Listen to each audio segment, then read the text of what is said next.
Hey there, it's Vaughn Tom 2020, and today we are going to build an iron farm at spawn so we can reap the benefit of a constantly running iron faucet. And that's what my design is called, the Iron Faucet. So I designed and tested this thing for about a day or two, and it seems to turn out approximately 10.5 stacks of ingots per hour. And that's comparable to a 16 village iron farm in 1.13, but with about 20% of the villagers, 10% of the redstone, add 2 zombies, and no doors. Now that's actually pretty hardcore. That's very metal.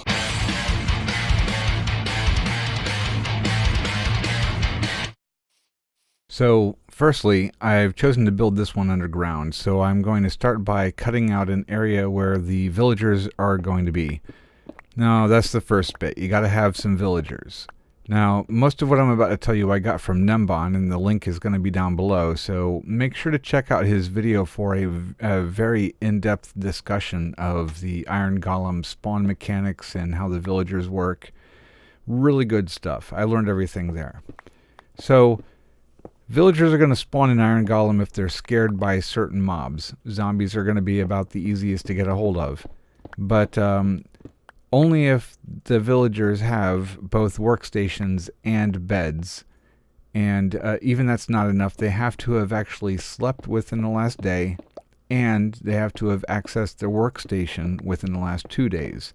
Now, in addition, if you have at least 3 villagers, it's going to increase the odds that they're going to spawn an Iron Golem if they get scared, assuming all the other conditions are met, workstations, beds, blah, blah, blah.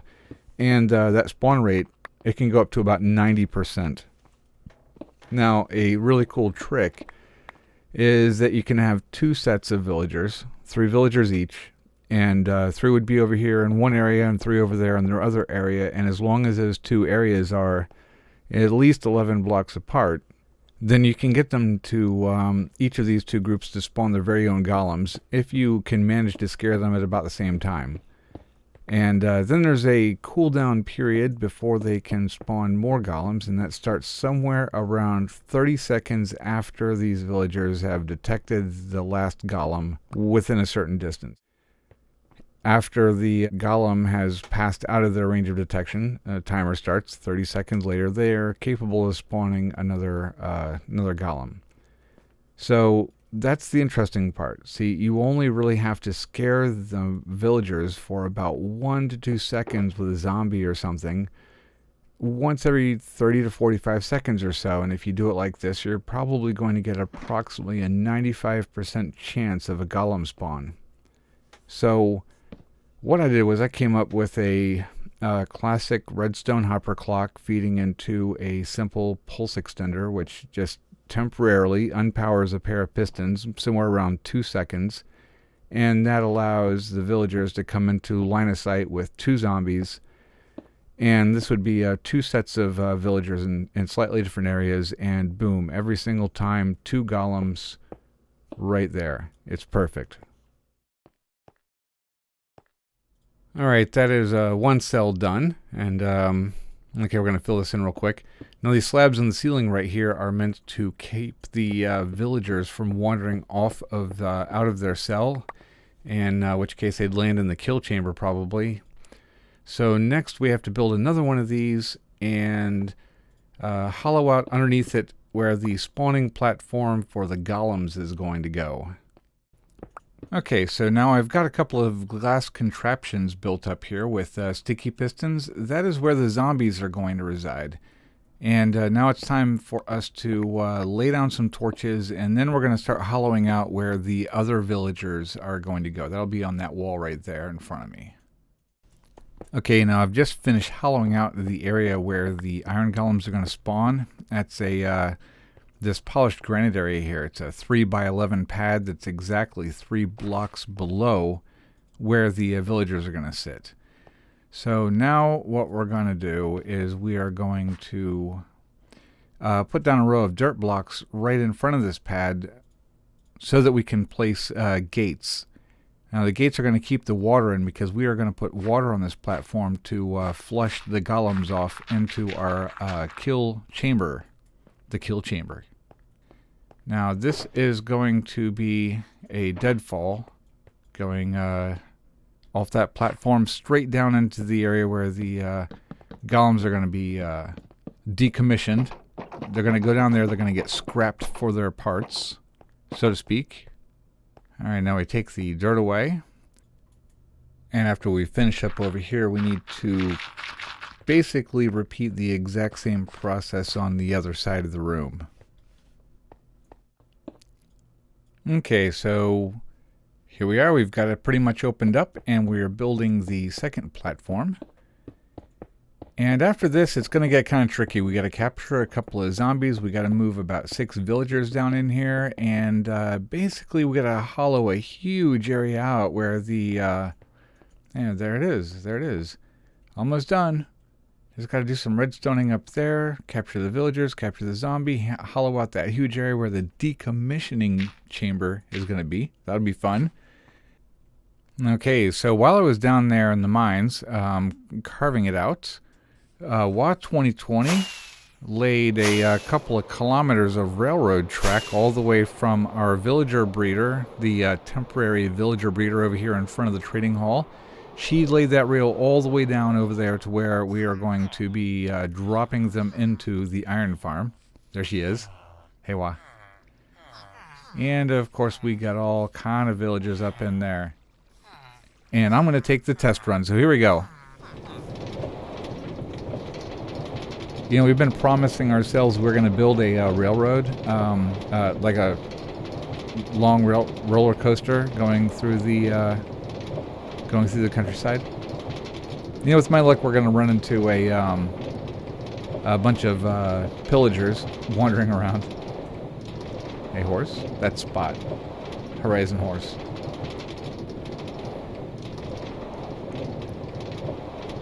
Okay, she said there's going to be a real exciting part coming up in here. Oh, here we go.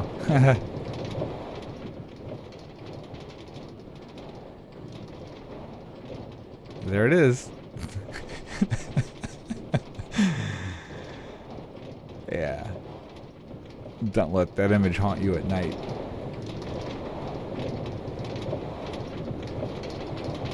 And so they'll be coming up over here.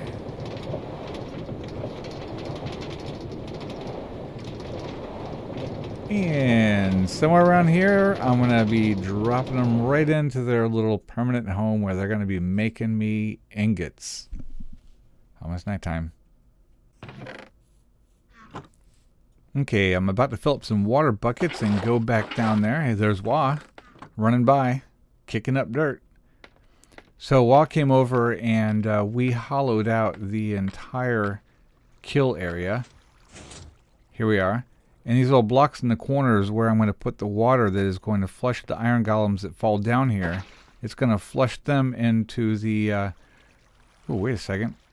I should probably get a little bit more water.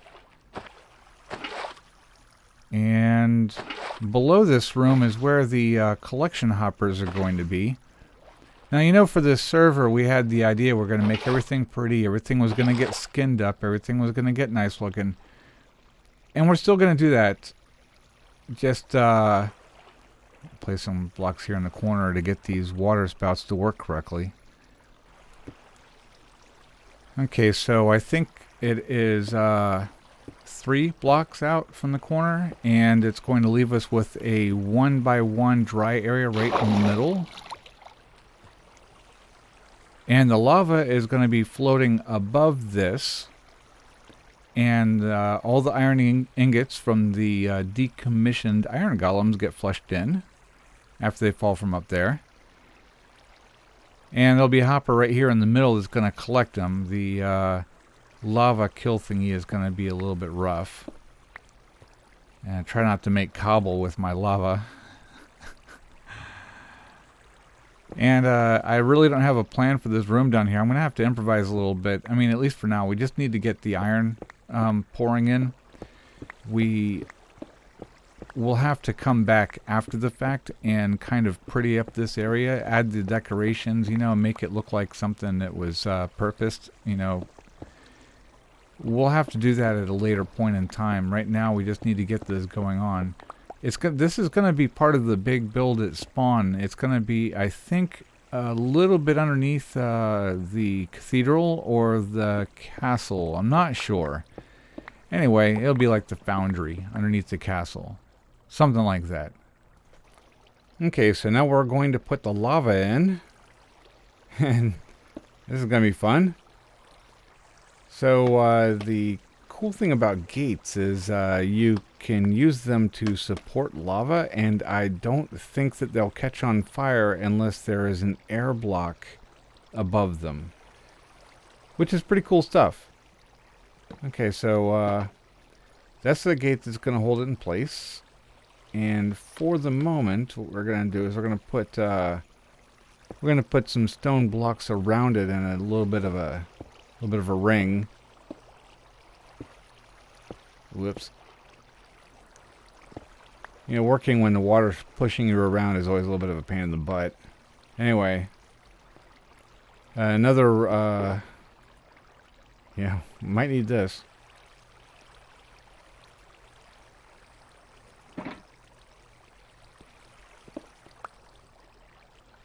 Alright, another ring of gates.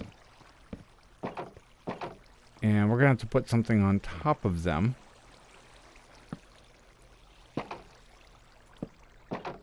So that they don't catch on fire when we put the lava in there. And we're going to use glass for that.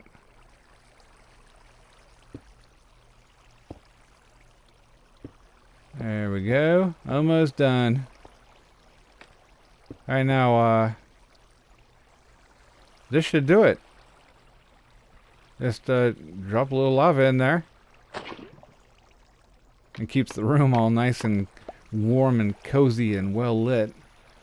And now we chop the stone away. Hopefully we don't break or open any of these gates. And yeah, see, it ain't gonna hurt me, but yeah, golems will, yeah, playing with fire. Yeah, the golems are gonna get killed by that, so fill this in and we'll go back upstairs. Now, because I built this thing at spawn, I decided to put a couple of permanent on-off switches. Right there and right there. So what's going to happen is the timer, you can't see, it's kind of hidden by the redstone torches there, but the timer is going to switch and those pistons are going to retract, just like that. Perfect timing. And that'll expose zombies to the villagers who will be by their little workstations, and hopefully that'll make a zombie, or make a zombie. Hopefully that'll make a golem for us. And that's how it's supposed to work. So now all we need are zombies and villagers. Okay, I decided to go for a... Ooh, creeper. This is going to be death from above. Nice. It would have been my death, actually. Okay, so I decided to try a new type of zombie trap. I was going to go for the good old-fashioned pit lined with trap doors and kind of like... But I want to see if I can get them caught in here now that we got this new crouch dynamic going on here, and see if this works. So what I'm going to try to do is lure them into these... okay. Okay, their pathfinding doesn't seem to... Now I got 3 of them. They don't want to pathfind correctly, it looks like. Wait, where are you going? Okay, and now we got a, oh, crud. And now we got a skelly in here. And he's killing my zombies for me. Dude! And now I got like 6 zombies over here. Okay, beat him to death with a shovel real quick, and then I'll get back to the zombies. Oh my god, I got 4 of them. Okay, so, this, I got that one guy. Oh, crap. Okay. I just realized I'm wearing elytra. They could probably kill me. missed him. Okay. Oh, man. This is not a good idea. Okay, this isn't working. This is not working.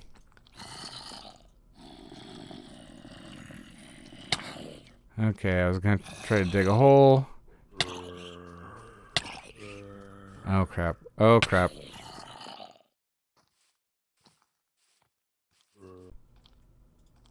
Man, this is such a fiasco. I should have just gone with the old school idea.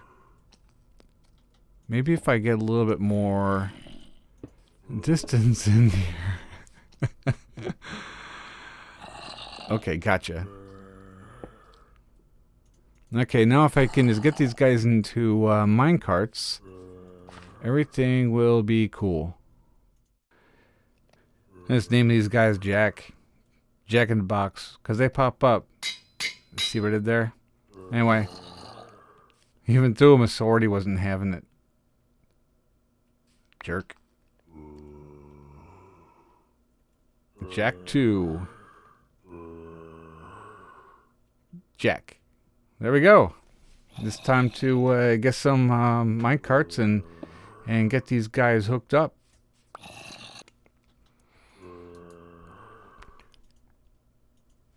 Okay, time to get these guys in minecarts real quick. All I gotta do is, well, that was not what I wanted. Oh, okay, okay. Oh, he killed himself on my thorns. Alright, it's moving day for the boys. And I guess I need to... Wait. Okay, there we go. Alright. And it's off to the races. Again, watch this guy. Kind of hard to match his speed when I'm flying and he's rolling. There he is. And there's Wah.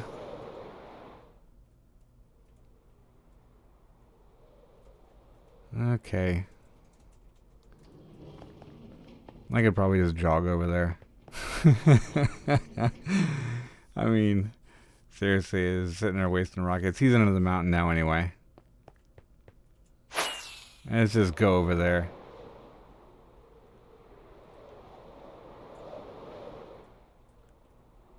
There he is. He made it through the mountain. I should have just followed him over on a minecart. No, when we got to the end, he probably would have bumped into me and then I would have gone back. And there he is. Okay, time to get these boys down there in their permanent home. We'll put water on that block. Have a snack. And the water will flush them down there. The gate will keep the thing from flooding while we'll oversee the thing. And all I gotta do is get these guys out of their minecarts without killing anybody. There's 1. 2. And 3. Now, you guys are going to try to escape, but it ain't going to work. You know why? Because that's too smart for you. Made my walls 3 high. 3 blocks high. And there's 1, 2, and 3. And now I'll just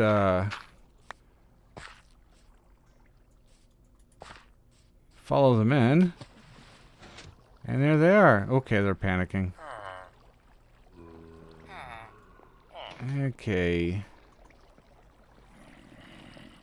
Yeah, they're there. They're in bed. And just block this tunnel off. And water is driving me crazy. It's pushing me all around. Okay, if I can just get rid of the water. And thank you, Wah.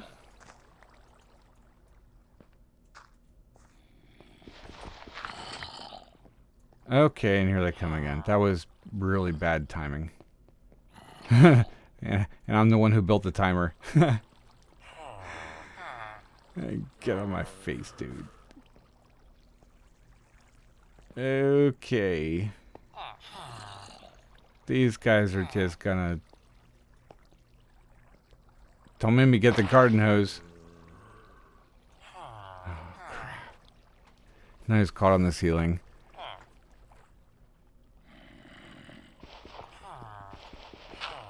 Okay. Oops. Okay. Now I'm just punching him in the head. See, I was trying to get this done at nighttime because you get that... You get them down here at nighttime, and they automatically jump in their bed. I mean, if you time it right, it's nighttime, they get to the end of the tunnel here, and you don't have to play around. They automatically jump right in their bed. Alright, let's get out of here. Okay, so, wait a second. What? Man, I forgot to despawn the redstone clock room. I have to put him to death now.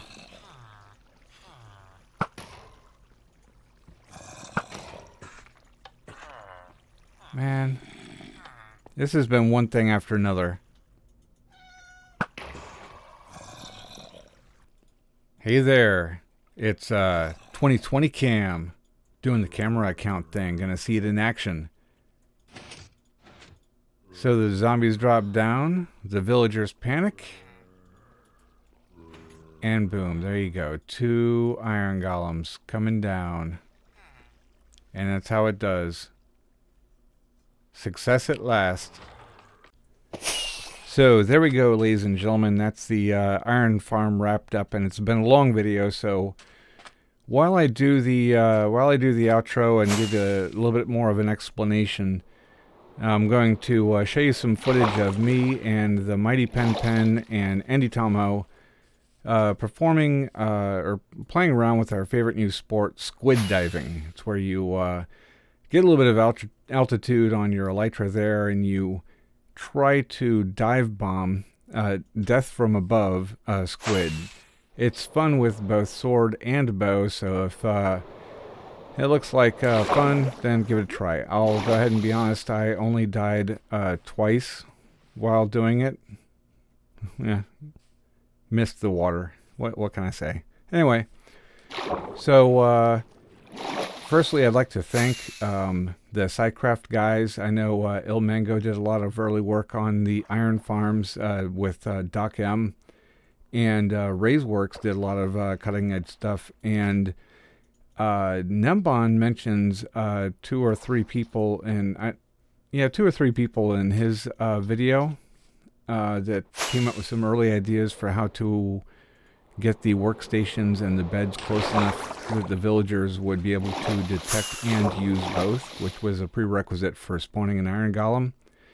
I'll tell you, I watched a lot of their videos, and everything seemed to change from snapshot to snapshot, and it was one of the reasons I used 2 zombies instead of just 1, was because it was the only way to actually consistently get the villagers set up in such a way to where they would recognize both beds and workstations, and also see the zombie. It kind of required 2. It was a space issue and a consistency issue, but it does generally spawn 2 golems about 90 to 95% of the time. It's pretty accurate, and it's getting us at least 10.5 stacks of iron per hour, which is pretty good. Since I built it in spawn, I did put the on-off switches on there so that we don't have to have it running all the time. We were thinking rack up about 2 double chests worth of iron blocks and then turn it off until we need it next time. So that's all for today, and I'd like to thank you for stopping by. I hope you guys had as much fun watching this as I did doing it. And that said, if you really liked it, give us a like, and don't forget the subscribe thingy. Do that too. So that said, I'd like to thank you very much, and have a great day.